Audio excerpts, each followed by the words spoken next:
시청자 여러분 안녕하십니까? 제21대 대통령 후보자 국민의힘 결승 토론의 진행을 맡은 윤정호입니다. 6월 3일 치러질 21대 대선을 한 달여 앞두고 국민의힘이 어제 결선에 올라온 2명의 최종 후보를 발표했습니다.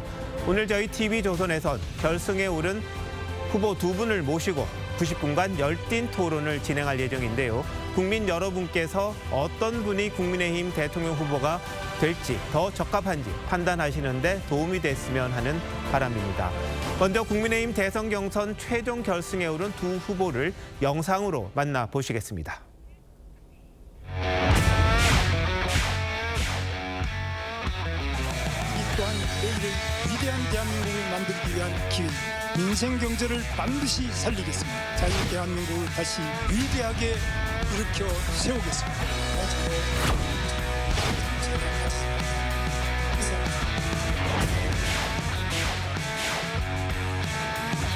저는 서서 죽겠다는 각오로 여러분을 위해서 싸워서 반드시 이기겠습니다. 대한민국을 지키고 대한민국의 미래를 지키겠습니다.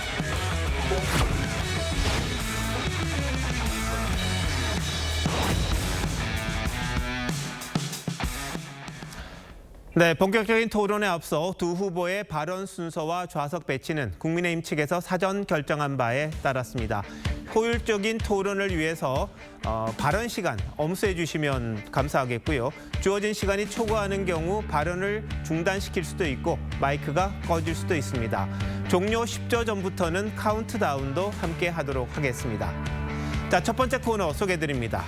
내가 뽑은 인생 내 컷입니다. 각 후보가 자신을 가장 잘 드러낼 수 있는 상징적인 사진 내 컷으로 2분 동안 자기소개를 하는 건데요.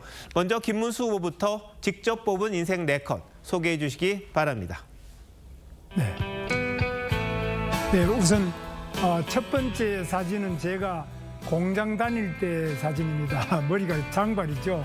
제가 공장을 한 7년 넘게 다니는데 그때는 저렇게 장발도 조금 유행을 했습니다. 그리고 그 옆에 사진은 바로 감옥에서 제가 직선제 개헌 투쟁을 하다가 감옥에 2년 6개월 살았는데 1988년 10월 말에 출소를 해서 남아있는 양심수 전원 석방하라는 것이고요. 그 옆에 사진은 국회의원 할 때 제가 아마 조금 초선 때 같습니다. 그 옆에 사진은 바로 주영교 우리 서영교 의원이 저렇게 국회 본회의장에서 모든 국무위원 일어서라 그럴 때 제가 안 일어서고 앉아 있었더니만은 저것 때문에 상당히 주목을 많이 받았습니다. 정말 제 삶을 이렇게 살펴볼 때는 정말 공장에서 7년도 다녔지만은 제가 대학을 25년 만에 졸업을 했습니다. 그래서 공부를 못해서 그렇지 않느냐 하는데 저는 그 25년 동안 사실 감옥도 2번 가고 학교에서 제적도 2번 되고 또 투옥도 2번 돼서 여러 가지로 참 역정의 그런 시간이었습니다. 그동안에 국회의원도 3번 하면서 경기도지사도 2번 했습니다. 그리고 이제 고용노동부 장관, 경제사회노동위원장 이런 걸 했는데 제 삶을 돌아볼 때는 정말 1970년부터 약 한 50여 년간에 걸쳐서 우리 사회에 가장 어려웠던 격동의 순간들이 제 삶 그 자체였습니다. 정말 지금 돌아보면 아주 감개무량합니다.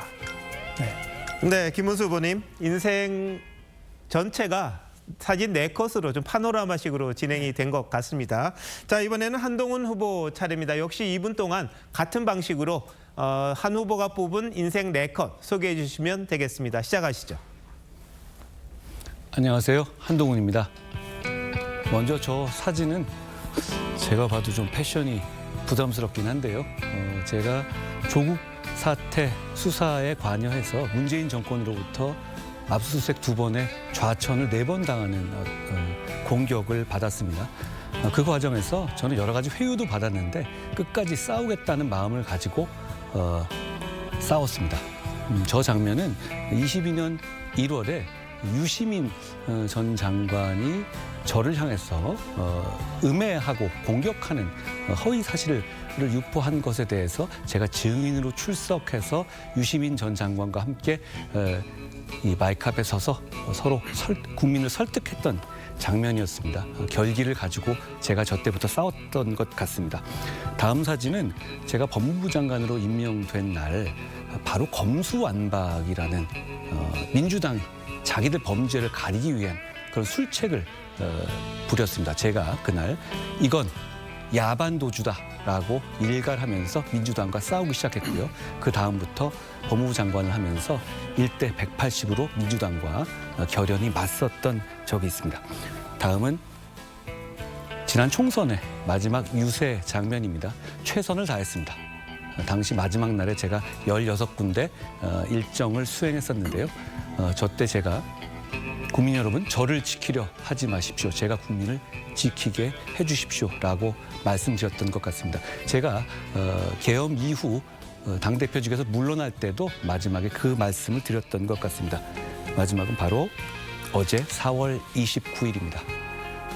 제가 정치를 하는 동안 늘 많은 사람들이 한동훈은 이제 끝났다라고 얘기했습니다. 그렇지만 저는 하나의 마음으로 국민만 먼저 생각하면서 나가고 있습니다. 앞으로도 그렇게 하겠습니다. 고맙습니다. 네, 시간 아주 잘 지켜주셨고요. 한동훈 후보의 인생도 갑자기 상당히 파란만장했다 이런 생각이 좀 듭니다. 네, 두 후보를 상징적으로 보여주는 네컷 사진으로 토론의 문을 열어봤습니다. 이어서 정치 현안에 대한 두 후보의 생각을 들어보도록 하겠습니다. 이른바 정치 현안 OX인데요. 정치 현안이나 국민의힘 당 관련 이슈를 바라보는 후보들의 생각이 국민들의 선택에도 영향을 미칠 수밖에 없을 겁니다. 후보들에 대한 차별화, 변별력을 돕기 위한 OX로 풀어보는 정치 현안 코너입니다. 질문들 저희가 좀 준비를 했는데 먼저 후보들께서는 질문을 잘 들으시고 OX를 팻말을 선택해서 테이블 앞에 꽂아주시면 됩니다. 답변은 1분 이내로 듣도록 하겠습니다. 자, 첫 번째 OX 질문 드리는데요. 첫 번째 질문은 한덕수 대통령 권한대행과 관련한 질문입니다. 한 대행과의 단일화, 전당대회 직후여야 한다. 단일화를 한다면 전당대회 직후여야 한다. 만약에 직후여야 한다면 O를 들어주시고요. 아니라고 생각하시면은 X를 앞에 보이게 들어주시기 바랍니다. 자, 하나, 둘, 셋 꽂아주시죠. 한동훈 후보께서는 O도 아니고 X도 아니다. 웬만하면 그 하나를 택하셨으면 좋았을 것 같은데요. 자, 이유를 한번 들어보도록 할까요? 자, 한동훈 후보님, 왜 O도 아니고 X도 아닙니까? 지금 우리 국민의힘의 최종 경선이 우리 김문수 후보님과 저 한동훈 사이에 이어지고 있습니다. 지금은 우리 국민의힘은 여기 집중해야 합니다. 그리고 그 후에 우리가 이기기 위해서 뭐든 할 것입니다만 지금은 언제 누구와 단일화하는 것 자체가 여기서 이슈가 너무 크게 되는 것은 저는 우리 당원들에 대한 예의가 아니라고 생각하고 우리의 승리를 위해서도 도움이 되지 않는다고 생각합니다. 저는 후보가 된 다음에 우리의 승리를 위해서 누구와도 그리고 어떤 방식으로라도 협력할 것이라는 말씀을 드립니다. 그렇지만 지금 말씀드릴 단계는 아닙니다. 네, 자, 한동훈 후보께서는 O도 아니고 X도 아니다. 세모를 택하셨고요. 김문수 후보님은 O를 택하셨는데 이유 좀 들어볼까요? 뭐 전당대회라는 용어를 어떻게 썼는지 모르겠는데 일단 우리 당 후보가 뽑히는 시점을 전당대회로 네. 그렇게 본 것 같습니다. 그런데 우리 당 후보가 뽑힌 다음이라야지 뽑히기 전에 뭐 단일화를 논의할 수 없다고 봅니다. 그래서 국민의힘 후보가 아마 제가 될 것으로 보고 있습니다만은 그렇게 된 다음에 바로 늦지 않게 그러나 국민들이 볼 때 합당한 방법으로 한덕수 후보가 나온다면 지금 아직 나온지 안 나온지 확정이 안 됐습니다. 한덕수 후보가 무소속으로 출마한다면 반드시 단일화를 하고 그 외에도 다른 후보도 반 이재명 전선에서 이기기 위해서 누구와라도 단일화를 해야지만 우리가 이길 수 있다고 봅니다. 반 이재명 전선에 빅 텐트를 치겠습니다. 네, 자, 김문수 후보께서는 전당대회 후보가 뽑히고 나서 직후해야 한다. 여기에 동그라미를 하셨습니다. 한동훈 후보께서는 지금 그것에 몰두할 때는 아니다. 이렇게 설명을 하신 거고요. 자, 두 번째 OX 질문 넘어가겠습니다. 이준석 개혁신당 후보는 국민의힘의 플러스다. 만약에 플러스가 된다고 생각하시면은 O, 아니면 X를 들어주시면 되는데요. 본인의 생각이 뭔지를 좀 확실히 밝혀주시고 만약에 거기에 대해 설명을 더해주시는 게 우리 시청자들에게 좀 선택하는 데 도움이 되지 않을까 싶은데 개혁신당 이준석 후보가 국민의힘의 플러스라고 생각하시면 O, 아니라고 생각하시면 X 들어주십시오. 네, 두 분 다 플러스가 된다고 하셨군요. 자, 이번에는 김문수 후보님께 먼저 기회 드리겠습니다. 1분 내로 설명해 주십시오. 네, 이준석 후보는 우리 당의 대표도 한 분이고 또 박근혜 키즈입니다. 박근혜 대통령 때 스카우트에서 정계에 입문했습니다.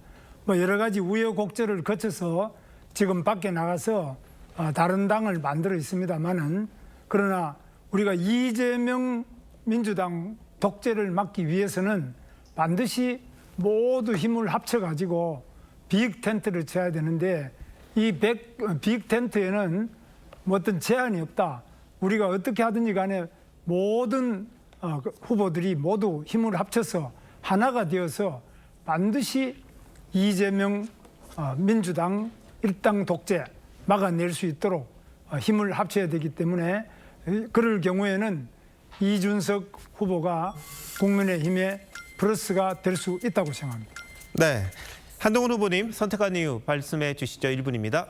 저는 어떤 이름을 저기 말씀하시더라도 당연히 O를 들었을 겁니다. 우리는 지금 공통점을 찾아서 지금 김문수 후보님이 말씀하신 이재명 대표가 이 세상을 위험하게 만드는 것을 막아야 할 절박한 임무를 갖고 있기 때문이죠. 저는 누구와도 힘을 합쳐야 한다고 생각하고 그게 누구도 예외가 될 수 없습니다. 국민의힘의 플러스다라고 말씀하셨는데 동의합니다. 보수 세력의 핵심은 국민의힘이고요. 그렇게 될 겁니다. 제가 후보가 돼서 많은 사람들, 이재명 대표의 세상에 반대하는 모든 사람들을 함께 모시고 승리의 길로 가겠습니다. 네, 두 후보님 모두 단일화를 전제로 아마 국민의힘의 플러스가 된다 이렇게 설명을 하신 걸로 이해가 됩니다. 자, 다음 OX 질문 하나 또 드려보겠습니다. 대통령 선거 승리를 위한 최고의 전략은 반 이재명이다. 동의하시면 O, 다른 게 있다 생각하시면 X를 표시해 주십시오. 반 이재명이 최고의 전략이다. 두 분 다 X라고 택하셨군요. 자, 이번에는 한동훈 후보님, 반 이재명 가지고는 안 된다는 겁니까? 설명해 주시죠. 누구를 싫어하고 누구를 막아야 한다는 것은 우리 승리의 과정이죠. 물론 지금 이 상황에서 저희가 승리하기 위해서는 이재명 대표를 극복해야 하는 것은 당연한 필연적 과정이지만 그것만으로 저희를 선택해야 달라고 할 수는 없습니다. 저는 이재명 대표를 막아서 성장하는 중산층의 시대를 열겠다는 비전을 드립니다. 그래서 결국 모든 개개 국민들이 아주 보통의 하루를 즐길 수 있는 행복을 찾아드리겠다는 목표와 비전을 제시합니다. 결국은 우리는 미래를 가꾸는 세력입니다. 그 점을 국민들께 설득할 수 있어야만 국민들께서 저희를 선택해 주실 거라고 생각합니다. 다만 그러기 위한 전제 조건으로 이재명 대표가 가져올 위험한 세상을 막아야 합니다. 제가 막을 수 있고 반드시 그렇게 하겠습니다. 네, 한동훈 후보님 이야기 들었고요. 이번엔 김문수 후보님의 생각 들어볼까요? 우리는 반드시 이재명을 이겨야 합니다. 이재명을 이기는 것은 최소한의 기본적인 우리의 목표이고 더 최고의 목표, 최고의 전략은 바로 우리 대한민국이 위대하게 더욱 발전하는 것입니다.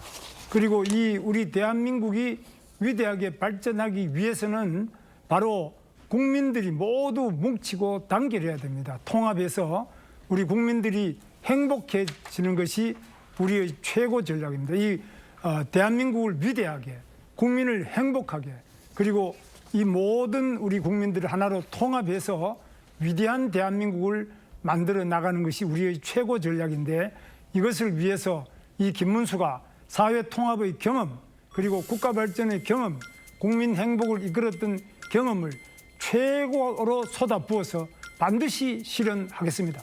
네. 자, 정치 현안에 대해서 두 후보님의 생각 OX로 잘 들어봤습니다. 국민 여러분의 판단에 도움이 되셨기를 바랍니다. 바라겠습니다. 자, 이제는 첫 번째 자유토론으로 이어가도록 하겠습니다. 많이 해보셨을 텐데요. 이제부터는 양 후보들이 질문과 답변의 주도권을 서로 한 번씩 번갈아 가면서 본격적인 토론을 하는 시간이죠. 첫 번째 토론 주제를 한번 정해봤습니다. 민생과 경제 먼저 하도록 하고요. 두 번째로는 외교 안보 분야를 하도록 하겠습니다. 마지막엔 자유 주제를 통해서 세 번의 주도권 토론을 하도록 예정이 돼 있습니다. 자, 첫 번째 토론 주도권은 먼저 김문수 후보에게 드리겠습니다. 6분 동안 자유롭게 토론을 하시는데요. 질문과 답변 가급적 1분 이내로 짧게 해주시면 좋으실 것 같습니다. 그리고 다만 답변 시간이 최소 30초 이상은 상대 후보에게 주시는 게 매너가 있지 않나 생각이 듭니다. 충분한 토론이 될 수 있게 잘해 주실 거라고 믿고요. 먼저 김문수 후보님 토론 시작해 주십시오. 6분입니다. 예, 한동훈 후보님께 질문하겠습니다. 기업은 일자리를 만드는데 일자리는 기업이 안 만들면은 사실 일자리 만들기 어렵죠. 그렇습니다. 예, 그 점에서는 우리가 다 일치를 하고 있습니다. 그런데 우리나라 기업인들뿐만 아니라 외국 기업인들도 물어보면은 대한민국에 투자를 하려고 하더라도 기업인들이 여기서는 중대재해처벌법부터 온갖 법률에 의해서 구속될 것이 가장 두렵다. 사법 리스크라 그러죠. 이 구속 리스크, 사법 리스크가 두렵다. 이렇게 말하는데 우리 한동훈 후보께서는 조선 제1검이라고 말할 정도로 아주 명성이 높은 검사신데 과거 최태원 회장도 구속시켰고 현대차 정몽구 회장도 구속시켰고 삼성전자 이정 회장도 최순실 국정농단으로 구속했습니다. 이렇게 많은 기업인들을 구속하는 것이 우리 일자리 만드는 기업을 유치하고 또 기업 발전시키는 데 도움이 되지 않을 거로 보는데 어떻습니까? 기업을 응원해야 하고 기업의 경쟁을 장려해야 되고 기업을 보호해야 된다는 점에 대해서 저는 아주 강한 생각을 가지고 있습니다. 제가 과거에 그런 대기업의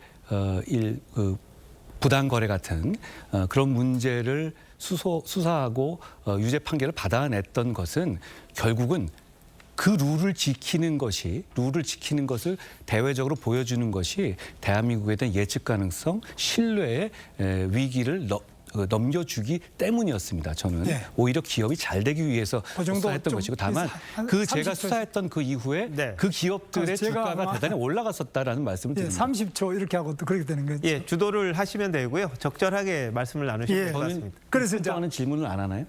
아니죠. 이번엔 질문을 받는 입장이고요. 다음에 이제 질문하시면 됩니다. 지금 예. 6분 동안은 김문수 후보님의 시간입니다. 예, 이제 제가- 시간 좀 멈춰주시고요. 잠시만 10초 정도 더 드리도록 하겠습니다. 네. 예, 제가 볼 때는 특히 이제 삼성 바이오로직스 이재용 회장의 경우에는 분식회계와 경영권 불법 승계 혐의로 기소를 했는데 그때 2020년 6월에 대검수사심의위원회에서 불기소 및 수사 중단을 권고했는데도 불구하고 검찰이 우리 한동훈 후보께서 수용을 거부하시고요. 그다음에 2024년에 1심에 또 무죄 선고를 했고 2025년 2월에 항소심에도 무죄가 됐는데 지금 또 상고를 해가지고 지금 8년간 재판만 179번을 받고 있는데 이렇게 기업인을 너무 오랫동안 재판하고 계속 사법 리스크를 많이 줄 경우에는 사실 기업은 자유롭게 R&D도 해야 되고 신제품 개발도 해야 되고 또 마케팅도 해야 되는데 이 기업으로서는 이렇게 계속 재판정에 불려가고 계속 이렇게 수사받고 이래서는 기업이 어렵고 혁신이 안 되는 거 아닙니까? 그것이 삼성을 상당히 어렵게 한 것 중에 하나 아니겠습니까? 이 삼성만이 아니라 중소기업도 똑같습니다. 어떻게 보십니까? 제가 사실관계를 바로잡을 기회를 드리겠습니다. 제가 삼성 바이오로직스 사건을 기소했다고 말씀하셨죠? 사실이 아닙니다. 당시에 수사를 하신 것으로 제가 알고 기소하지 않았죠. 제가 그때 부산에 좌천돼 있을 때입니다. 네. 그러니까 제가 기소한 것이 아니고요. 수사심의위원회도 당연히 제가 관여한 것이 아닙니다.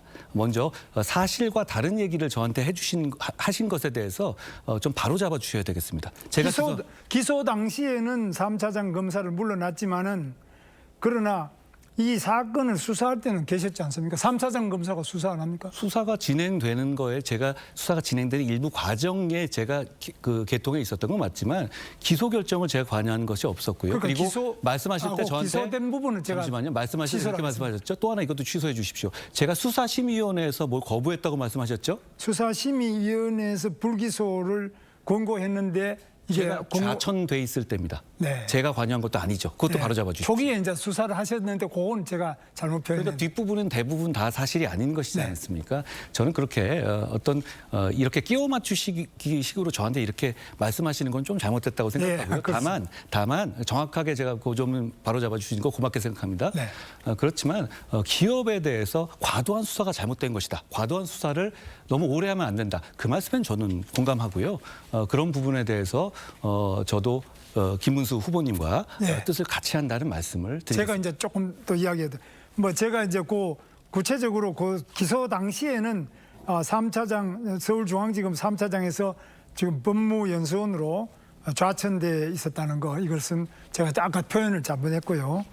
그다음에 이제 지금 보면은 제가 이제 판단하는 거는 기업을 더 많이 우리나라에 유치하고 또 기업을 발전시키기 위해서는 법인세도 낮추고 여러 가지 감세도 해주고 또 노동 유연성도 높이고 정부가 발목을 잡지 않도록 그런 지원을 해줘야 될 필요가 있다고. 특히 지금 같은 경우는 기업이 어렵기 때문에 그럴 필요가 있는데 이런 대기업만이 아니라 중소기업, 벤처기업, 스타트업 기업 이런 경우도 모두 다 공정하게 경쟁할 수 있도록 길을 북돋아 줘야 된다고 보는데 어떻게 생각하십니까? 전적으로 공감합니다. 예, 그 앞으로는 그렇게 같이 협력해 주시면. 같이 했으면 좋겠습니다.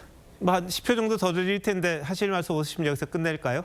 네, 그래서 저희는 우리 국민의힘은 기업을 유치하고 또 기업을 북돋아 주고 창업하기 좋고 기업이 또 해외 많은 매출을 올릴 수 있도록 마케팅할 수 있도록 이렇게 도와가는 주는 데서는 뭐 제가 아까 우리 한동훈 후보의 검찰 때 뭐 이야기를 했지만 앞으로 우리가 손을 잡고 같이 하실 수 있죠? 저는 너무 좋고요. 제가 후보님과 함께 그 부분에 대해서 네, 손잡고 알겠습니다. 밀고 당기면서 잘 이끌어 보겠습니다. 알겠습니다. 같이 좀 해나가고 자, 고맙습니다. 훈훈하게 끝나셔서 시간이 조금 오버됐습니다만 저희가 조금 더 드렸습니다. 자, 이번에는 김문수 후보님 주도권 토론은 끝났고요. 이제 한동훈 후보님께서 주도권을 쥐고 6분 동안 질문하시고 답변 한 30초 정도 최소한 보장을 해주시면 되겠습니다. 시작해 주시죠. 저는 시대 교체를 이루어야 된다는 마음에서 출마를 했습니다. 시대 교체를 위해서 정치 교체, 세대 교체가 필요하다는 생각을 가지고 있고요. 그런 국민들이 많으십니다. 저는 정치의 세대 교체가 필요하다는 점에 대한 후보님의 생각이 어떠신지 듣고 싶습니다.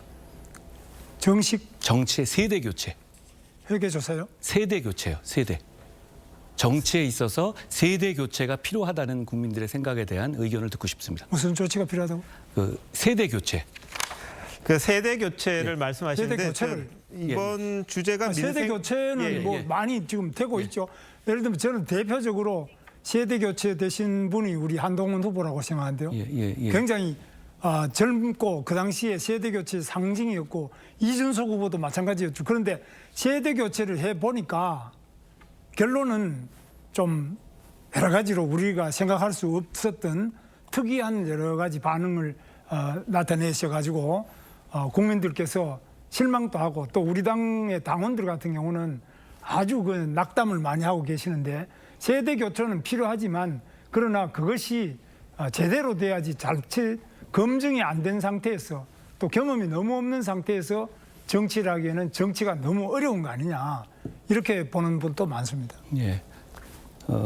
다만 이 민생 경제라는 것은 좀 넓은 범위여서요. 좀 네, 민생 경제인데 넓혀주시면 좋을 것 같은데요. 정치가 뭐 살짝 포함되겠습니다만 민생과 경제 쪽에 조금 더 집중하시는 게 어떠실까 싶습니다. 자, 오늘 저 보도 중에서요 이런 게 있었습니다. 이낙연 그 전 민주당 대표 측에서 국민의힘에게 우리 당명을 교체해라. 라는 요구를 했었고 지도부가 대선 후에 당명 변경 약속은 가능하다라고 했다는 보도가 채널A에서 보도된 바 있습니다. 저는 이거 대단히 부적절하다고 생각합니다. 왜 더불어민주당 출신의 문재인 정권에 있어서 주요 인사가 지금 이 상황에서 빅텐트다 이런 명분으로 우리 국민의힘에 당명 변경까지 요구하는지 저는 이 상황을 이해하기가 어렵습니다. 여기에 대해서 어떻게 생각하십니까? 저도 뭐 그거 참 말씀 듣고 황당하게 생각했는데요. 남의 당의 당명을 뭐 어떻게 고쳐라라는 거 이거는 뭐 다른 집의 아이를 보고 그 이름을 고쳐라 이런 거하고 똑같은 굉장히 해서는 안 될 말씀을 하신 거 아니냐. 그게 사실인가 이렇게 생각했는데 보니까 사실이더라고요. 예, 그렇죠. 그래서 그거는 뭐 정말 이거 정말 적절하지 말도 안 않다고. 되는 것 아닙니까? 저는 김 후보님과 이 말씀을 나누고 싶어요. 저희가 빅텐트든 확장이든 좋은데 기본은 지켜야 하는 것 아니겠습니까? 그렇습니다. 저희가 그렇다고 하더라도 문재인 정권에 있었던 분들한테 주도권을 다 넘겨주고 문재인 정권 출신의 인사들에게 후보를 넘겨주고 이런 것까지 우리가 용인하겠다는 것은 아니지 않습니까?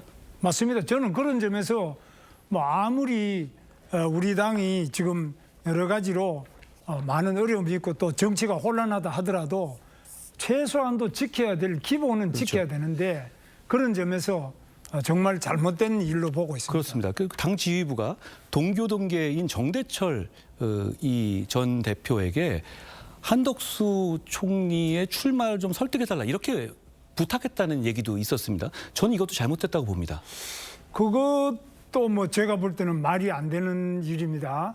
그래서 그거 자체는 정말 제대로 한덕수 우리 권한대행께서 출마를 안 하느냐 하는 것들에 대해서 누가 이야기할 수는 있지만은 그렇습니다. 그런 식으로 각 우회적으로 여러 가지 방식으로 이야기하는 것 자체는 모양 자체가 정도도 아니고 옳지도 않고 그렇습니다. 그렇게 생각합니다. 오늘 뭔가 친문의 대표적인 분들인 이낙연 전 총리나 전병헌 전 대표 같은 분이 마치 우리 당에게 갑질하듯이 빅텐트를 원하면 당명을 바꿔라. 더 나아가서는 빅텐트를 원하면 윤 대통령을 출당시켜라. 이런 요구를 하면서 언론에서 사실상 그런 얘기를 흘리고 있습니다. 저는 이걸 보고 우리 77만 당원들께서 대단히 자괴감과 자존심이 상하실 것 같아서 대단히 마음이 아팠습니다. 저도 이건 안 마음이 되는 거 아픕니다. 아닙니까? 그렇죠. 예. 그러니까 저희가 한덕수 총리가 밖에서 무소속으로 나오시던 어쨌든 간에 적어도 그런 식으로 주변에 계셨던 분들이 주로 이제 한덕수 총리께서 이낙연 총리한테 만나자고 연락했었다는 언론도 보도도 나오고 주로 동교동계 그리고 문재인 정권계의 분들하고의 이런 이 접촉면을 넓혀 가시고 계시는데 저는 우리가 나중에 이기기 위해서 누구와도 함께 할 수는 있지만 적어도 중심은 국민의 힘이어야 된다는 점을 명확하게 해야 된다고 생각합니다. 동의하십니까? 뭐 저는 뭐 우리 한동훈 후보 말씀에 전적으로 같은 생각이에요. 예, 그러니까 그 기득권을 기득권 정치의 기득권을 지키기 위해서 선이 있습니다. 그렇더라도 문재인 정권 사람들에게 우리 당이 휘둘려서는 저는 절대 안 된다고 생각합니다. 그렇습니다. 예, 기득권을 뭐 지킨다든지 이런 어떤 이유로든 간에 해야 될 정치권에서 해야 될 일이 있고 못할 일이 있는데 지금 말씀하신 부분은 해서는 안 될 아주 상식에 그렇죠. 벗어나는 그렇습니다. 요구라고 생각합니다. 후보님이 최종 후보가 되시면 그때 한덕수 총리에게 후보 자리를 양보하실 용의가 있으십니까? 양보라는 거는 당원이 그렇게 애를 쓰고 국민들이 그렇게 애를 써서 뽑아준 후보가 양보를 한다 그럴 때는 뭐 명분이 있어야 되는데요. 뭐 어떤 명분으로 양보를 해야 된다는지 저는 그 질문 자체가 조금 납득이 안 갑니다. 네, 자 시간이 다 됐습니다. 한동훈 후보 주도의 6분 토론 금방 끝났습니다. 12분이라는 시간이 훌쩍 지났거든요. 첫 번째 토론 이 정도로 마무리하도록 하겠습니다. 다음은 후보님들을 좀 더 알아가는 코너 하나 준비했습니다.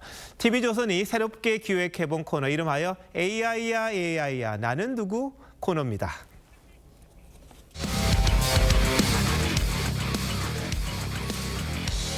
네, 저희가 야심차게 준비했던 AI야 나는 누구 다양한 영역에서 활용되고 있는 AI, 인공지능 기술을 후보에게 한번 접목을 시켜봤거든요.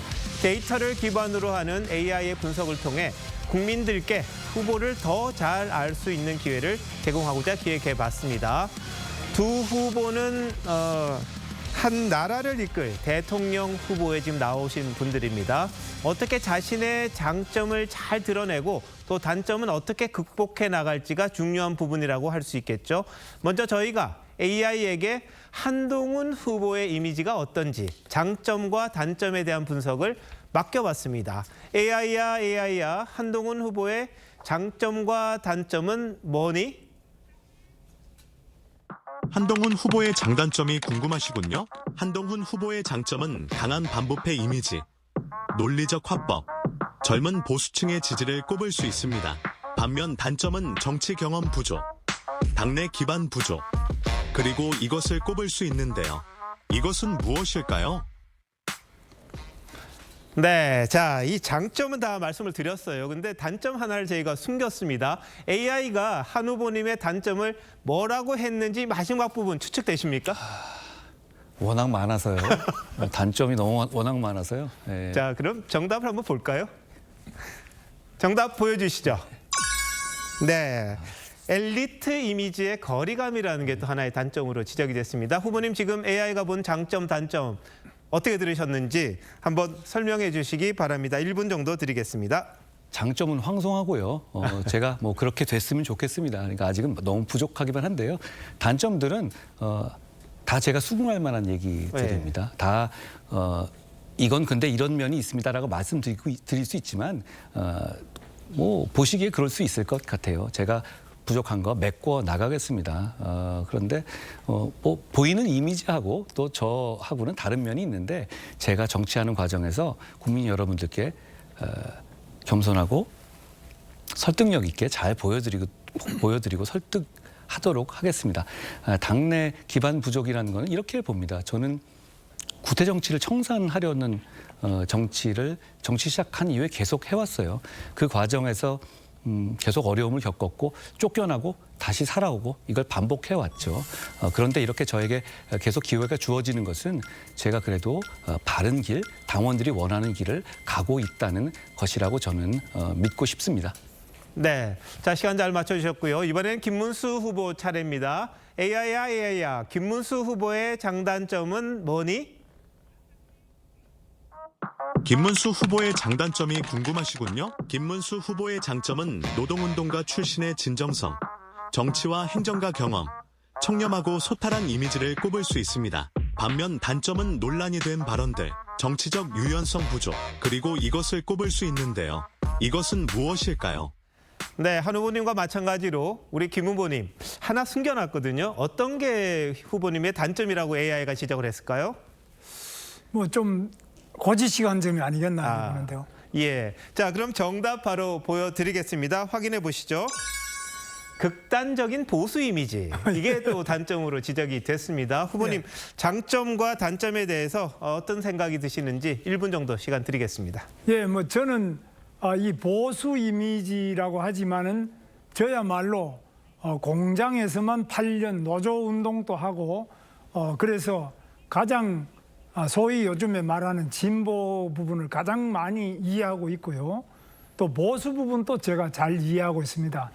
그래서 좌우를 다 저만큼 많이 알고 속속들이 알고 또 하나로 통합할 수 있는 그런 경험을 가지고 있고 노하우를 가진 사람은 없다고 생각합니다.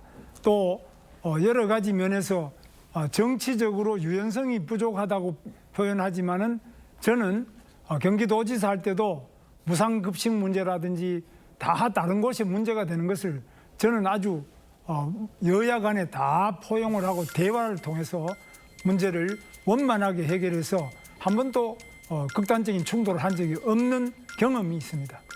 네, 자 김 후보님의 이제 장단점에 대한 이야기 들어봤고요. 데이터를 기반으로 한 AI의 분석으로 두 후보에 대해서 좀 더 객관적으로 알아보는 시간 가졌습니다. 다음 코너가 하나 더 준비되어 있습니다. 별의 순간, X의 순간입니다.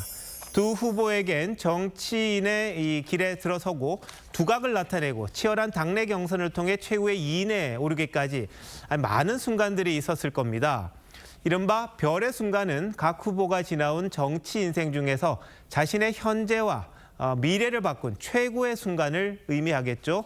반면 X의 순간은 반대로 해석하시면 될 것 같은데 별에서 떨어지는 그런 그 일을 했던 순간, 뭐 지우고 싶은 그런 것들 이야기를 한번 직접 들어보는 시간이 되겠습니다. 자, 이번엔 김문수 후보부터 들어보겠는데요. 김 후보님이 직접 뽑은 별의 순간 보여주시죠. 예. 예, 결혼식 사진이 보이는데요. 자, 김 후보님, 저 때를 왜 별의 순간으로 꼽으셨는지 1분 이내로 답해 주십시오. 저 때는 제가 계엄으로 쫓겨서 수배가 돼 삼청교육 대상이 되었다가 제 아내에게 자취하는 데 숨어서 그래서 계엄 해제될 때까지 삼청교육으로 안 잡혀갔는데 마치고 난 다음에 봉천 중앙교회 지금 서울대 입구 사거리에 있는 교육관에서 결혼하는데 저 때는 청첩장도 없고 아무 하객도 별로 없는 그런 노동조합 하다가 당시에 삼청교육 갔다 온 사람 이런 사람들만 모여가지고 결혼했는데 저는 저 결혼이 정말 방도 한 칸 없이 결혼했는데 지금 잘 살고 있습니다. 오늘 밤까지도 어제 새벽까지도 같이 잘 지내고 있습니다. 그래서 정말 어려움 속에서 제 아내를 만난 그보다 더 큰 별의 순간은 없었다고 생각하고 앞으로도 잘 해나갈 것입니다. 네, 자 이번엔 한동훈 후보가 뽑은 별의 순간도 보겠습니다. 보여주시죠. 네, 국회 본회의장으로 보이는데요. 한 후보님, 저 사진을 별의 순간으로 뽑은 이유 설명해 주시죠. 역시 1분입니다. 네, 저 사진은 바로 한 후보입니다, 이번엔. 한 후보입니까? 네. 예. 저입니다. 네. 한동훈 후보. 예, 역시 정치의 경험이라는 게 무서운 것 같습니다. 저도 결혼 사진을 갖고 왔어야 하는 건데 집에 가서 한 소리 들을 것 같습니다. 저 사진은 제가 이재명 대표에 대해서 법무부 장관으로서 2번에 걸쳐서 체포 동의안을 야당의 집중적인 야유 속에서 설명하고 고발 위협도 당하면서 설명했던 과정입니다. 그런데 그중에서 결국은 2번째 체포 동의안에서 민주당의 이탈표를 이끌어내서 이재명 대표에 대한 체포 동의안을 통과시켰었죠. 저는 제가 국민들께서 저를 이 자리에 불러내 주신 과정이라든가 이런 것이 제 말이라든가 이런 부분이 아니라 제가 저렇게 더불어민주당과 몸살이지 않고 싸웠고 단지 싸우는 데서 그치지 않고 이긴 경험을 국민들께 보여드렸기 때문이라고 생각합니다. 저는 정치인으로서 별의 순간이라고 보지는 않고요. 별을 국민과 함께 따라가는 사람이 되겠습니다. 네. 자, 별의 순간 두 분의 이야기 들었고요. 이번엔 누구에게나 지우고 싶은 그때는 왜 그랬을까 하는 후회와 좌절의 순간도 있기 마련이죠. 김문수 후보가 별에서 떨어졌던 X의 순간은 언제였는지 사진으로 한번 보겠습니다. 네, 언뜻 보기에 김 후보님이 잘 안 보이는데 왜 저 사진을 X의 순간으로 꼽았는지 다시 저때로 돌아간다면 어떻게 하실지 궁금합니다. 후보님, 저 어떤 사진이죠? 저거는 국회 외무위원 할 때 우리 동료 의원 4분과 함께 북한 인권 실태를 조사하기 위해서 압록강, 두만강 일대를 쭉 북한 접경 지역을 돌고 난 다음에 북한의 탈북자들을 만났습니다.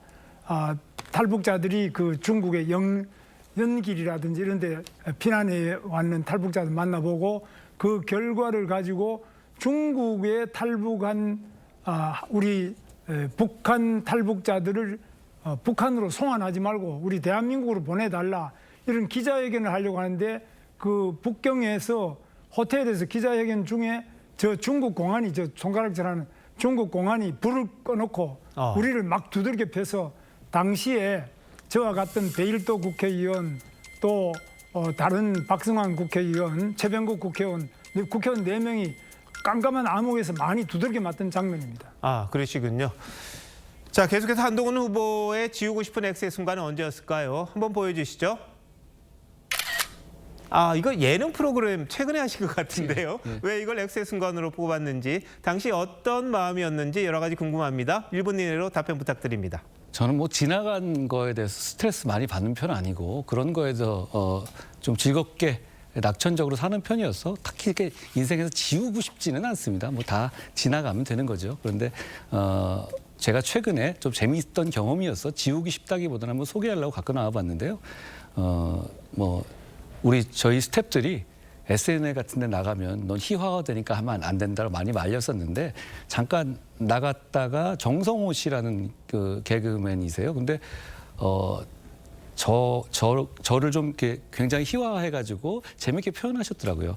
제가 저렇게 그 민주당 쪽하고 싸우면서 이제 저런 식의 비난을 많이 받았거든요. 뭐 약 올린다, 뭐 너무 공격적이다. 근데 전 나름대로 열심히 싸우다 보니까 또 그런 이미지를 얻은 건데 제가 저 자리에 서 보니까 아유 좀 조심해야 되겠다 이렇게 반성을 했습니다. 알겠습니다. 재밌었습니다. 네, 지금까지 두 후보를 잊게 했던 별의 순간 그리고 뭐 지우고 싶었던지 아니면은 조금 아쉬웠던 X의 순간 이야기를 들어봤습니다.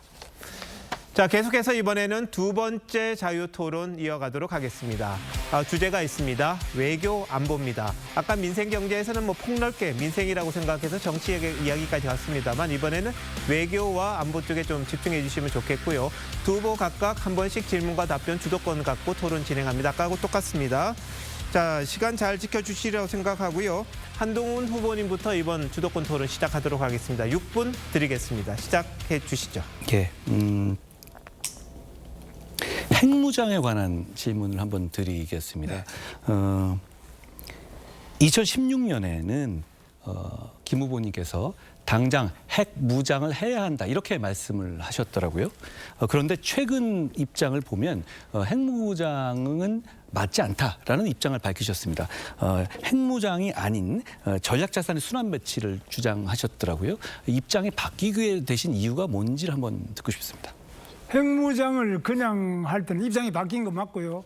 핵무장을 그냥 하게 될 때는 미국 측에서뿐만 아니라 바로 NPT를 탈퇴해야 되고 NPT를 탈퇴할 경우는 수출로 먹고 사는 우리 대한민국이 온갖 규제를 받아서 북한처럼 국제적인 규제를 받으면은 우리 기업도 돌아가지도 않고 일자리도 없어지고 수출이 안 되면 견딜 수 없기 때문에 핵무장을 하려고 하다가 얻을 수 있는 이익보다는 더 큰 손해가 일어나기 때문에 제가 그 입장을 바꿨습니다. 네, 저하고 같은 입장이고요. 저도 핵 잠재력 단계까지만 가자 이런 입장이신 거죠?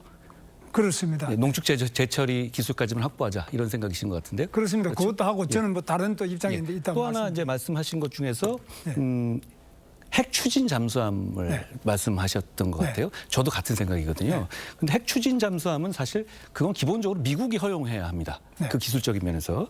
그런데 미국이 허용하기 위해서는 최근에 호주가 버지니아급 핵 추진 잠수함을 사실 미국으로부터 허용을 받아서 지금 갖게 됐는데 결국 그 호주는 미국의 대중국 정책에 보조를 맞춘 것에 대한 어떤 보상을 받은 거라고 저는 생각합니다. 어떻게 생각하십니까?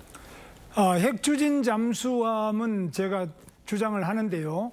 우리나라는 미국과 조선 부분에 협력을 하고 있습니다. 미국이 지금 잠수함도 만들어야 되고 배도 만들어야 되는데 이 조선 건조 능력 이것은 세계 최고가 우리 대한민국입니다. 그런데 제가 여쭤보고 싶은 것은 대중국 정책에 관해서 우리가 어떤 입장을 가져야 되는지 좀 여쭤보는 겁니다. 대중국 정책에 대해서는 기본적으로 한미 동맹을 기반으로 하면서 중국에 대해서도 우리가 매우 신중한 입장을 가져야 된다. 왜냐하면 중국이 우리와 근접한 나라에 있고 경제적으로도 많은 이해관계가 있기 때문에 지금 한미 동맹을 기반으로 해서 중국과의 관계를 매우 신중하게 가져가는 게 필요하다고 봅니다. 예, 과거에 그 후보님께서 한중 해저 터널 그리고 서해 중국인 전용 카지노를 추진하겠다라고 말씀하신 적이 있으십니다. 그렇습니다. 그 대통령이 되면은 그 정책을 추진하실 생각이십니까? 한중 해저 터널은 그래서 제가 중국까지 가서 중국 산동성과 경기도가 자매 도시인데요. 가서 쭉 타진을 해보니까 중국 사람들은 뭐 우리나라 돈으로 뚫으면 뚫어라 이런 식이지 자기 나라가 안 하겠더라고. 그래서 지금 그것은 완전히 실현 불가능하고 제대로 되지를 않았습니다. 그리고 여러 가지로 지금 중국과의 관계를 생각할 때는 현재로서는 그 추진하지 안 하는 것이 맞다고 봅니다. 서해 백령도 근처에 중국인 전용 카지노를 만들겠다는 계획은 어떠십니까?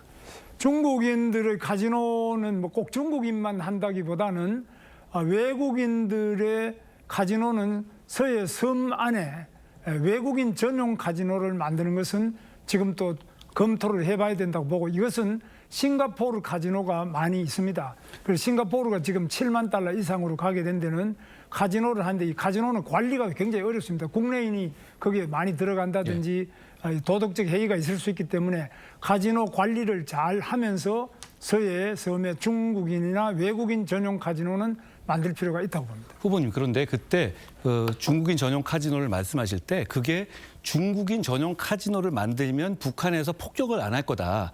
이런 이유로 말씀하셨던 것 아닙니까? 그러니까 그렇습니다. 일반 외국인이 아니라 중국인을 전용으로 하는 카지노를 만들겠다고 말씀하셨던 것 아닙니까? 정확하게 한번 파악해 보시죠. 그때는 그런 생각을 했습니다. 중국과의 관계가 우리가 상당히 괜찮고 한미 관계나 한중 관계가 다 좋았을 텐데, 지금은 많이 달라졌습니다. 신냉전 시대 미중이 패권 경쟁을 하면서 우리나라가 매우 그 선택이 어려운 그런 국제적인 정세가 바뀌었기 때문에 전에하고 다른데요. 다만 외국인 전용 카지노가 지금 서해 안에 생길 때는 그만큼, 예를 들면 백령도나 연평도나 이런 데 생길 때는 그만큼 북한이 그 도발하기가 매우 어려워집니다. 그래서 이 외국인 전용 카지노가 있다는 자체는 우리나라의 군 뭐 1개 사단이 있는 거 이런 이상의 방어력이 생긴다고 생각합니다.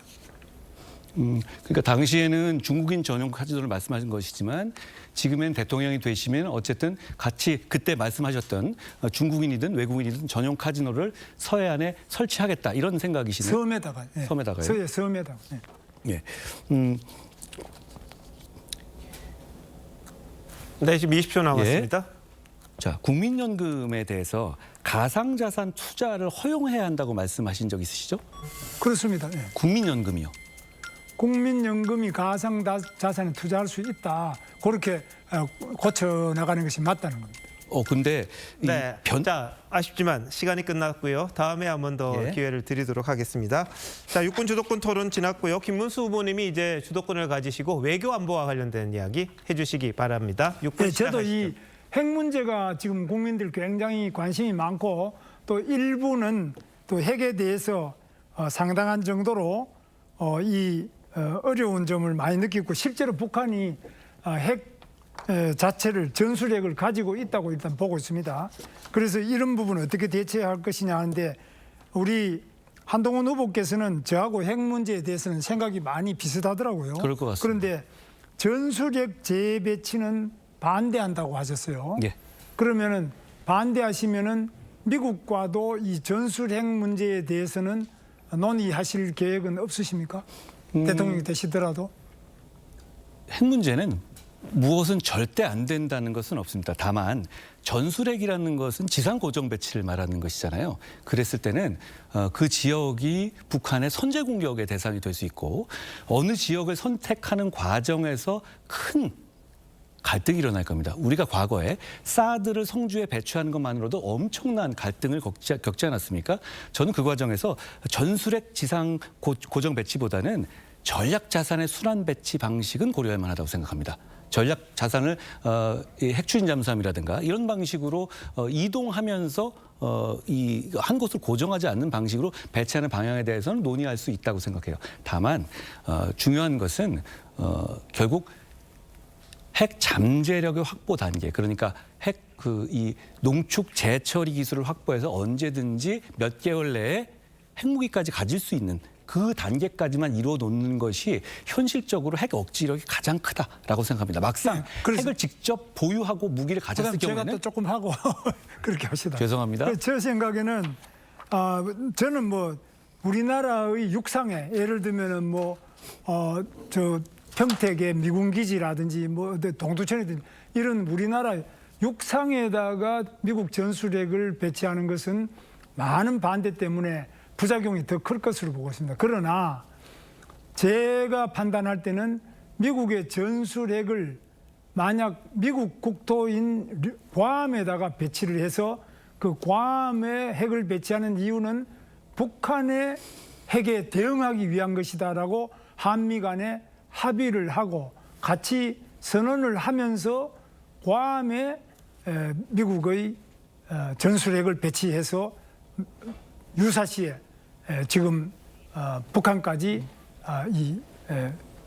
비행기로 실어서 투하하는 그런 방식으로 일단 표명을 한다면 핵 균형, 북한의 핵과 우리 핵 사이 균형을 하는데 유지하는데 굉장히 좋다고 봅니다. 따라서 저는 대통령이 되면 바로 미국 대통령과 상의를 해서 이 북한의 핵에 대한 구체적인 그 균형을 이루기 위해서는 우리가 핵을 개발하든지 아니면 미국의 전술핵을 우리나라 배치는 안 하더라도 괌 정도라도 배치하면서 공동 성명을 내서 북한의 핵을 감축하거나 없앨 때까지 우리는 이거를 배치를 하겠다.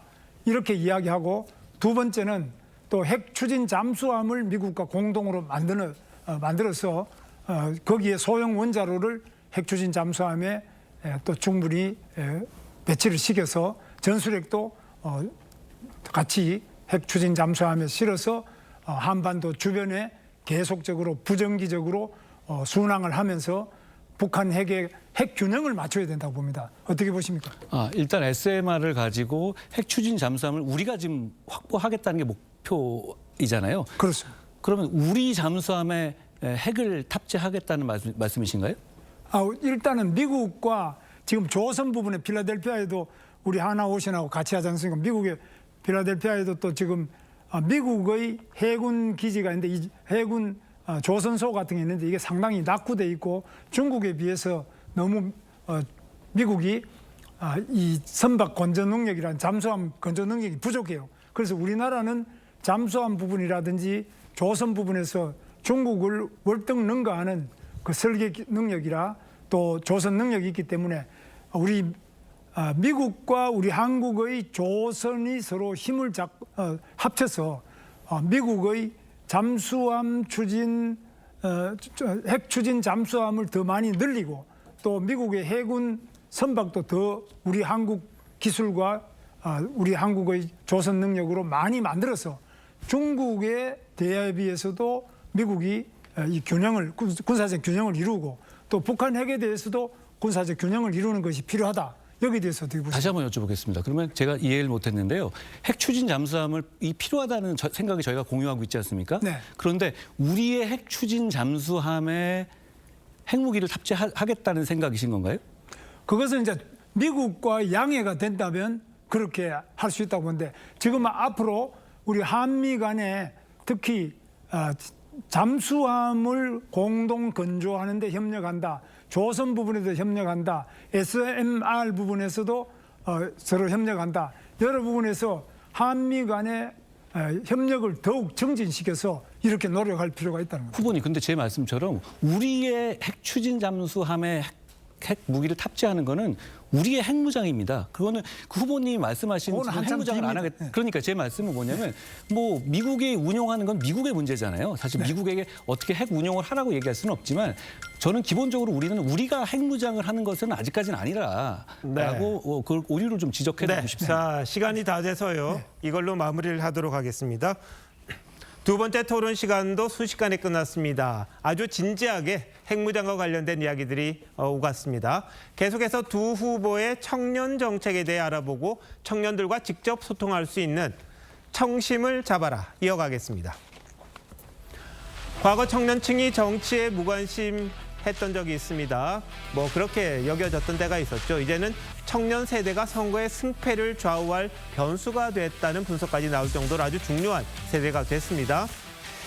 자, 상황이 이렇다 보니 각 당과 후보들도 청년들을 위한 정책에 공을 들이고 있는데요. 두 후보가 제시한 청년 관련 공약과 정책, 당사자인 청년들은 어떻게 생각할지 직접 평가를 받아보는 시간 마련했습니다. 자, 제 뒤에 16분의 청년 당원도 있고요. 일반 청년도 있고요. 다 오셨습니다. 어서 오십시오. 안녕하세요. 반가. 네. 잘 오셨습니다. 늦은 밤까지 이렇게 지켜봐 주셔서 너무 감사한데요. 지금 후보들이 청년 정책을 제시를 할 텐데 그걸 보시고 이 색깔로 한번 구분하는 시간을 갖도록 하겠습니다.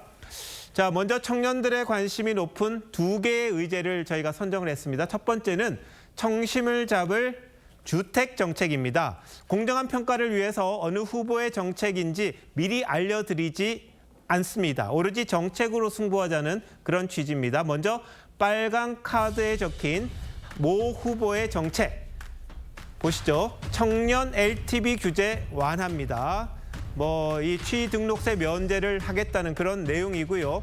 또 파란 카드에는요, 또 다른 후보의 정책이 있는데 청년 주택 5만 호, 신혼주택 15만 호를 공급하겠다는 겁니다. 자, 지금 화상으로 연결된 16분의 청년 평가단 여러분 잘 보셨죠?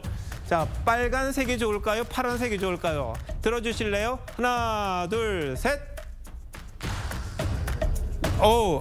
압도적으로 빨간색이군요. 자, 우리 올킬입니다. 빨간색으로 16분들이 다 선택을 하셨는데요.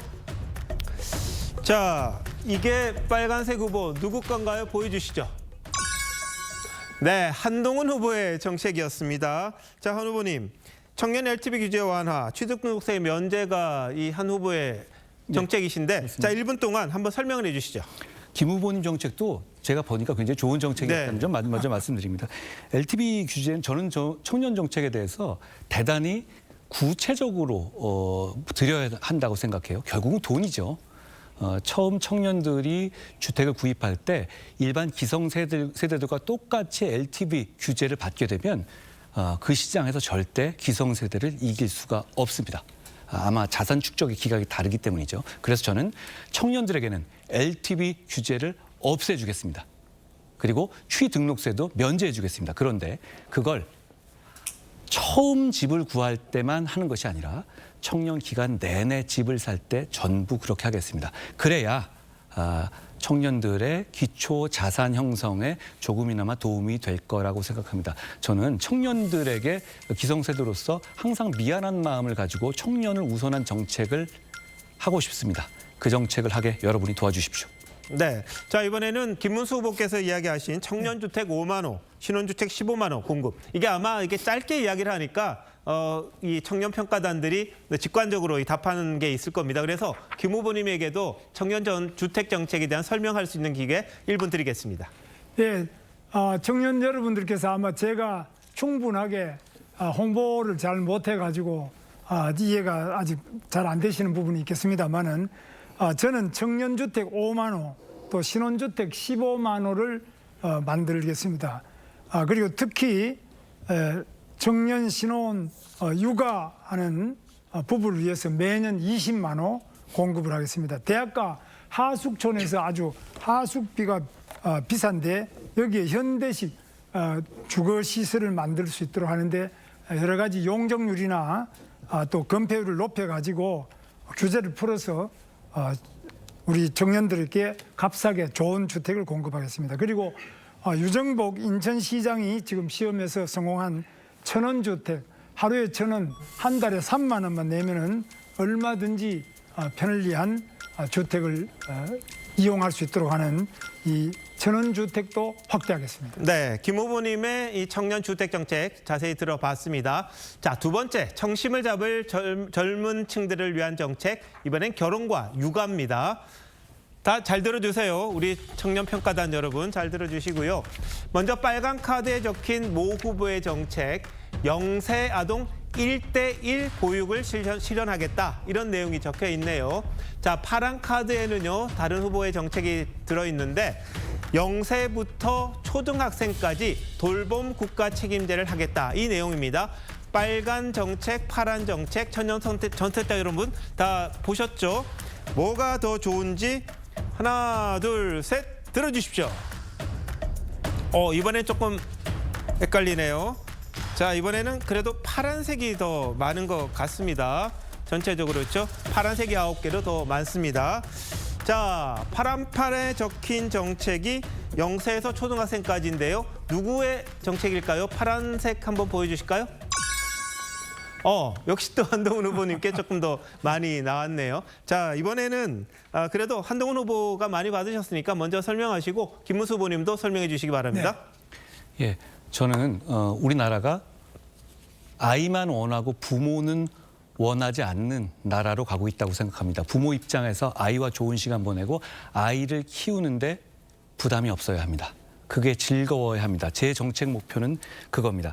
0세부터 초등학생까지 가장 부모 입장에서 손이 많이 가기도 하고 가장 또 귀중한 시간이기도 하죠. 그 시간을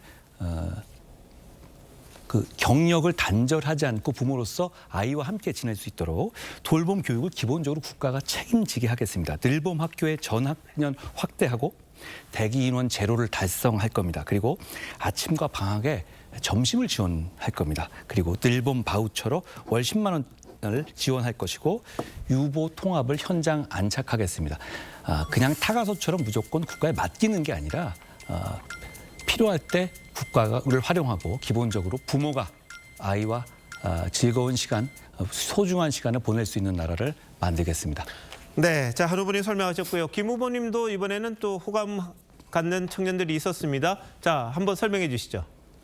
예, 지금 어린이집이 많이 있는데 가보면은 1대 3입니다. 선생님, 보육교사 한 분이 우리 어린이 3명을 보는데 영세들 같은 경우는 굉장히 병도 잘 걸리고 또 여러 가지로 보살펴야 될 일이 많기 때문에 사실 1대1로 해도 어렵습니다. 엄마 한 분이 아기 한 명을 보는 것도 어려울 정도입니다. 그런데 보육교사들도 마찬가지로 이걸 충분하게 더 1대1로 보육교사를 많이 배정을 해서 보육교사들이 무리하지 않고 아이를 정성껏 볼 수 있도록 하는데 이것은 제가 그냥 하는 말씀이 아니라 제가 경기도지사 할 때 경기도의 어린이집에 1대1로 확실하게 지원을 해서 성공적으로 이 보육의 환경이 나아지고 엄마의 만족도가 높아지는 것을 체험한 검증된 정책입니다. 네, 김 후보님 말씀 들었습니다. 자, 이제 청심을 잡기 위한 후보들의 비장의 히든 카드가 또 있다고 합니다. 나만의 차별화된 청년 정책을 이번에는 1분씩 직접 들어보도록 하겠습니다. 한동훈 후보님, 히든 카드 한번 볼까요? 네, 스마트 청년 복지 계좌. 뭐 돈을 준다는 이런 정책인가요? 설명해 주시죠, 1분. 결국은 저는 모든 정부가 해줄 수 있는 정책은 마음이 아니라 결국 돈이라고 봅니다.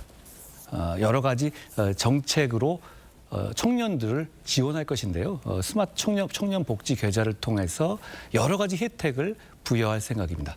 또 더 나아가서 저희가 오늘 하나 더 발표한 이 공약을 또 설명드리고 싶은데요. 이 기회를 빌어서 저희가 오늘 해외 주식 투자의 경우에 있어서 양도세를 5천만 원까지 면제하는 방안을 냈습니다. 그리고 가상자산의 세금 과세를 유예할 것이고요. 그리고 제가 민주당과 싸워서 금투세 유예도 이끌어냈습니다. 하나하나로 보면 작은 것일 수 있습니다.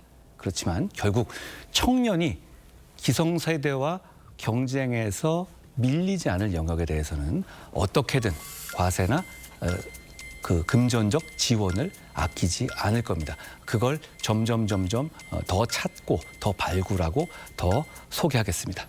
네, 자, 한 후보님 설명 끝났고요. 이번엔 김문수 후보님의 히든 카드가 뭔지 한번 볼까요? 네, 남녀 불문 군 가산점 도입이라고 적혀 있네요. 자, 김 후보님, 이번에 설명해 주시죠. 1분입니다. 예, 국가를 위해서 병역 의무를 다하고 또는 군에 입대를 해서 고생을 하고 있는 우리 군 필자들에 대한 가산점을 도입하는데 이것은 1999년에 헌법재판소에 의해서 남녀 간에 불평등하다, 또 장애인들을 어떻게 하냐, 뭐 이런 이유 때문에 위헌 판결을 받았습니다만 이런 부분을 충분하게 감안하게 해서 좀 고쳐가지고 지금 남녀 모두, 여성도 지금 군에 갔다 온 분도 지금 점점 늘어나고 있는데 남녀 불문하고 국가를 위해서 자기의 청춘을 바친 그런 우리 군 복무자들에게 사회에 나왔을 때 여러 부분에서 가산점을 주는 것이 국가를 위해서도 좋고 또 부족한 군 병력을 확보하는 데도 좋고 여러 가지 사회 정의에 맞다고 봅니다. 네, 자, 김 후보님 설명 끝났습니다. 네, 지금까지 청심을 잡아라였는데요. 16분의 청년 평가단 나오셨는데 후보님들 같이 인사 한번 하시고요. 늦은 시간 감사하고 계속 토론 보시면서 어느 후보가 더 대통령 후보로 적합한지 판단해 주시기 바랍니다. 고생하셨습니다. 고맙습니다. 인사 한번 하시죠. 네, 감사합니다. 감사합니다. 예. 자, 후보들과 인사를 하셨고요. 이제 마지막 하이라이트입니다. 세 번째 토론 시간인데 이번에는 주제가 없습니다. 방식은 똑같습니다. 이번엔 김문수 후보에게 주도권 6분을 드리겠는데요. 공수를 바꿔서 할 테니까 충분히 질문하시고 답변하는 시간 주시는 게 서로에게 좋지 않나 싶습니다. 김문수 후보님 6분 시작해 주시죠. 저는 GTX 부분에 대해서 우리 한동훈 후보에게 물어보겠습니다. 교통이야말로 가장 보편적인 복지다. 특히 도시에 거주하는 분들이 출퇴근에 너무 고생이 많고 또 시간도 많이 걸리기 때문에 출퇴근하고 나면은 녹초가 되어버린다. 이런 일이 많기 때문에 어떻게 하면 쾌적하고도 신속한 교통수단이 있겠느냐. 저희들이 경기도에서 많은 전문가들을 하고 연구를 하고 개발한 것이 바로 이 GTX입니다. 시속 180km로 지금 파주 운정에서 서울역까지 22분 만에 주파를 하고 있습니다. 그러면 앞으로는 이제 서울역에서 삼성역, 그 다음에 수서, 동탄 이렇게 해서 전부 연결하는 게 GTX A 노선인데요. 나머지 B, C 노선을 하는데 이러한 노선을 제대로 더 개통하는 데까지 제가 2007년에 제안을 해서 17년이 걸렸습니다. 그런데 지금까지 아직 완공이 안 됐습니다. 그래서 이렇게 교통 자체는 오랜 세월 동안 설계하고 또 그 시공하는 과정이 많이 걸리기 때문에 충분하게 미래를 내다본 교통수단이 필요한데 저는 지금 이 GTX야말로 세계 최고 수준의 도시교통수단이다. 최고속의 수단이라고 봅니다. 그런데 우리 한동훈 후보께서도 메가폴리스 이야기를 하셨습니다. 전국에 5개를 하는데 거기는 교통수단을 어떻게 하고자 하시는 것인지 한번 묻고 싶습니다. GTX 말씀하셨는데요. 네. 저는 굉장히 좋은 발상이었다고 생각하는데 15년 넘는 동안 GTX가 수도권 6개 중에서 A 노선 말고는 아직 완공이 안 됐죠. 착공도 못했습니다. 그렇죠. 그러면 결국 그러면 이 후보님의 공약 중에서는 전국으로도 넓히시는 거잖아요. 근데 굉장히 넓히면 좋을 것 같긴 한데 그 재원 확보에 대해서 저는 약간 이게 가능한 얘기인가 과연 공약으로서 그런 의문이 좀 들더라고요. 네, 이 재원 문제는 이제 이 수도권 같은 데는 뭐 엔간한 경우는 다 민자로서도 가능합니다만은 이제 지방 같은 경우는 그 타당성 조사 이런 것들이 통과가 돼야 되겠습니다. 그러니까 재정 사업을 그래서 해야 되잖아요. 저는 예. 딴 것보다도 이렇게 좋은 교통수단 그리고 이 교통 자체가 출퇴근에 굉장히 중요하기 때문에 이러한 부분을 메가폴리스 같은 경우는 어떻게 하면 좋겠느냐 그런 것을 질문을 드리고 예. 싶습니다. 그 후보님, 제가 말하는 메가폴리스가 후보님께서 잘못 오해하신 것처럼 신도시 만드는 것은 아니라는 점은 이제는 이해하시겠죠? 아닙니다. 저는 메가폴리스라는 것이 새로운 도시 개념으로 지금 기존 도시를 연결하든 바꾸든 간에 새로운 도시로 서울과 같은 수준으로 끌어올리고 확대하는 거 아니겠습니까? 예, 근데 후보님 그러니까 그 분당이나 일산처럼 새로 도시를 올려 세우는 건 아닙니다. 메가폴리스라는 말씀을 제가 제안하는 건데 후보님이 정의하시면 안 될 것 같고요. 네. 저는 제가 말씀드리는 메가폴리스 개념은 제가 처음 꼭 뭐 발상을 낸 건 아닙니다. 집중으로 네. 풀겠다는 것이 특히 서울시장이신 오세훈 시장께서도 싱가포르 같은 도시를 5개, 4개 만들겠다. 이런 저랑 비슷한 아이디어를 제안하신 바 있어요.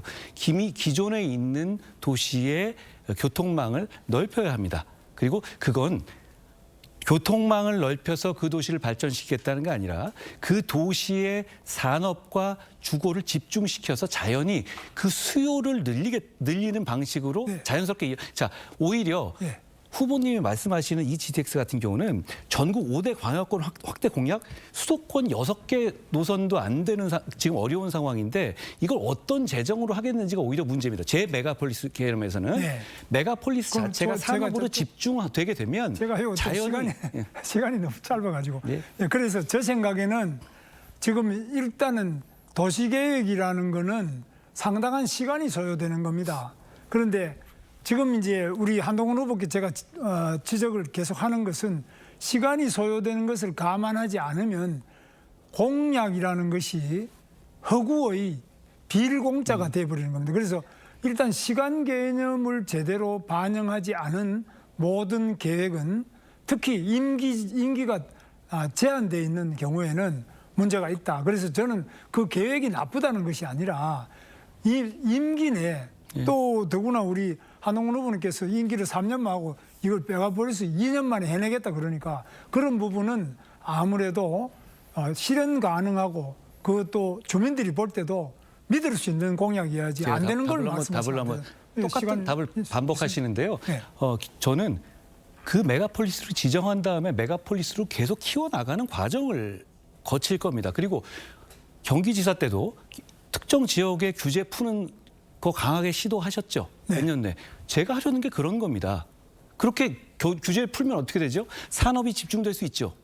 그런 걸 시도하려는 것인데 그걸 기존에 있는 대도시에게 하겠다는 것인데 그게 허황된다고 말씀하시는 것은 저는 이해가 안 가고 오히려 후보님이 말씀하신 전국의 GTX를 다 확대한다는 것이 오히려 더 현실성이 떨어지는 것 아닌가 하고 생각합니다. 지금요, 제 질문은 그러면 2년 만에 그 엄청난 일을 한다고 했다가 못하면 그 신뢰도가 떨어져서 다른 게 안 되죠. 그 점을 지적하는 겁니다. 네, 시간 관계상 여기까지 하도록 하겠습니다. 공수구를 바꿔서요. 한동훈 후보님 토론 6분 시작해 주시기 바랍니다. 아까 제가 말씀드린 것 이어가겠습니다. 가상자산, 가상화폐에 대해서 여러 가지 정책을 내셨는데요.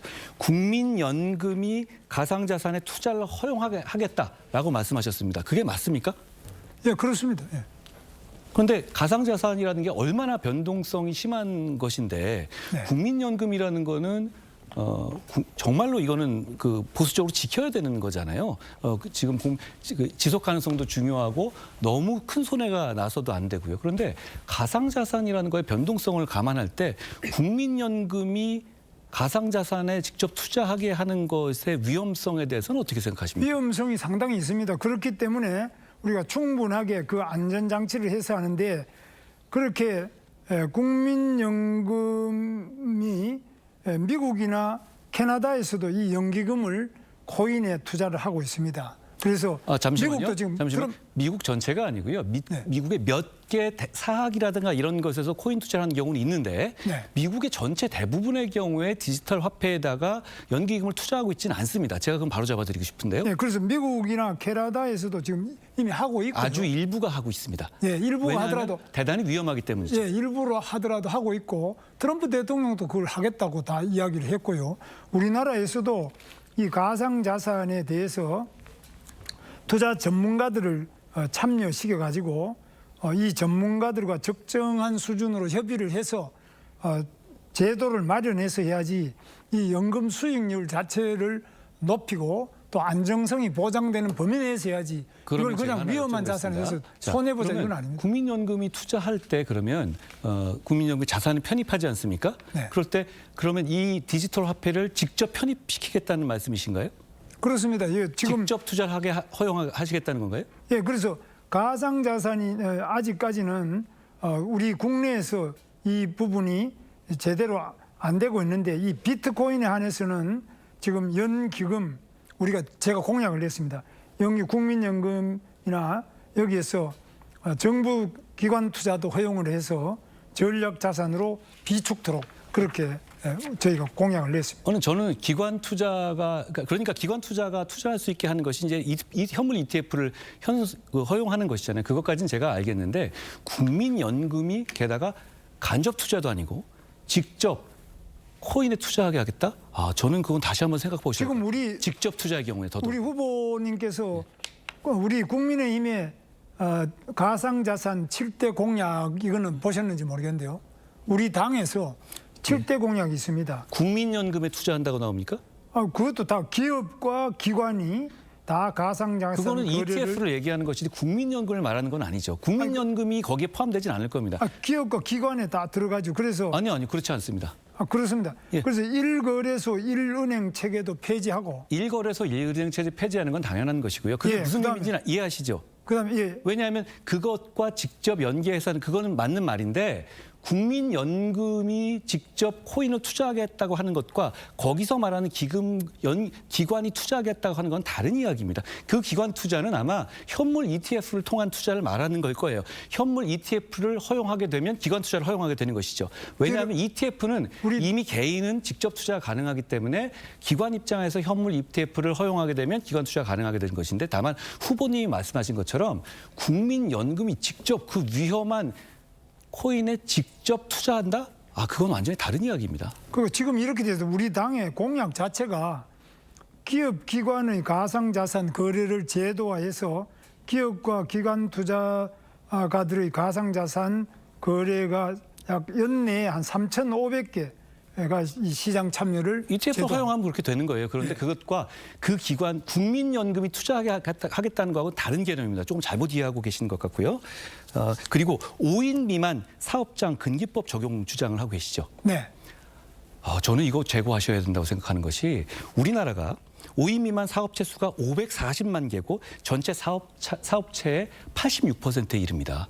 그리고 이분들은 대부분 서민이세요. 그런데 이분들한테 근기법을 이렇게 근기법 적용을 갑자기 확대해버리면 이분들이 1년에 이 소상공인 연합회 자료로는 350만 원 가까이 추가 비용이 소요되고 너무 힘들어지신다고 하거든요. 경기도 지금 나쁜데. 그런데 이 문제는 저는 이렇게 일률적으로 5인 미만 사업장의 근기법을 적용하는 거 방향은 맞을 겁니다만 지금은 저는 아니라고 생각합니다. 어떻게 생각하십니까? 그 점에 대해서는 제가 경제사회노동위원장 할 때부터 이 5인 미만 사업장에도 근로기준법을 적용하기 위해서는 실태조사가 필요하기 때문에 실태조사를 하고요. 그다음에 그 자영업자와 이 근로자들 또 각 노동자들 같이 모여가지고 다시 합의를 거쳐서 그다음에 이거 하시겠다는 취지예요? 예, 점진적으로 하겠다는 것이 한꺼번에 다 하겠다 이런 게 아니고요. 그러면 다만 예. 제가 한 말씀만 드리면 우리나라를 빼고는 전 세계 어느 나라도 규모가 작다고 해서 근로기준법 자체를 적용 안 하는 나라는 지금 없습니다. 그래서 우리가 선진국이 된다 그러면은 작은 기업체 다닌다고 해서 근로기준법 적용 자체가 배제되고 있는 것은 안 맞기 때문에 한꺼번에 하자는 게 아니라 갖고 있지 않은 나라가 많이 있죠. 제 말씀은 순차적으로 하자는 여기에 대해서 많은 소상공인들께서 걱정하고 계십니다. 걱정하고 있습니다. 저는 이렇게 말씀드립니다. 소상공인들에게 걱정하시지 말라. 제가 되면 근기법의 5인 미만 사업장의 그 급격한 확대는 있지 않을까. 점진적 확대 그리고 실태 조사를 거쳐서 네. 이 보수적으로 진행할 것이라고 시간이 다 돼서요. 여기까지 정리하도록 하겠습니다. 후보님들 열띤 정책 토론에 감사드립니다. 어느새 습니다. 네, 오늘 토론 너무너무 잘 들었고요. 두 분 후보 고생 많으셨습니다. 너무 감사하고요. 시청자들과 인사하시면서 이제 여기까지 하도록 하겠습니다. 고맙습니다. 고맙습니다. 네, 감사합니다. 21대 대통령 후보자 국민의힘 토론회 이번을 마지막으로 막을 내립니다. 5월 1일과 2일 내일과 모레죠. 이틀간 선거인단 투표와 국민 여론조사가 진행이 되고 이번 주 토요일인 5월 3일 전당대회에서 최종 대통령 후보가 확정됩니다. 오늘 토론이 국민의힘 대통령 후보를 선택하는 데 조금이나마 도움이 되셨기를 바라고요. 늦은 밤까지 시청해 주신 여러분 고맙습니다.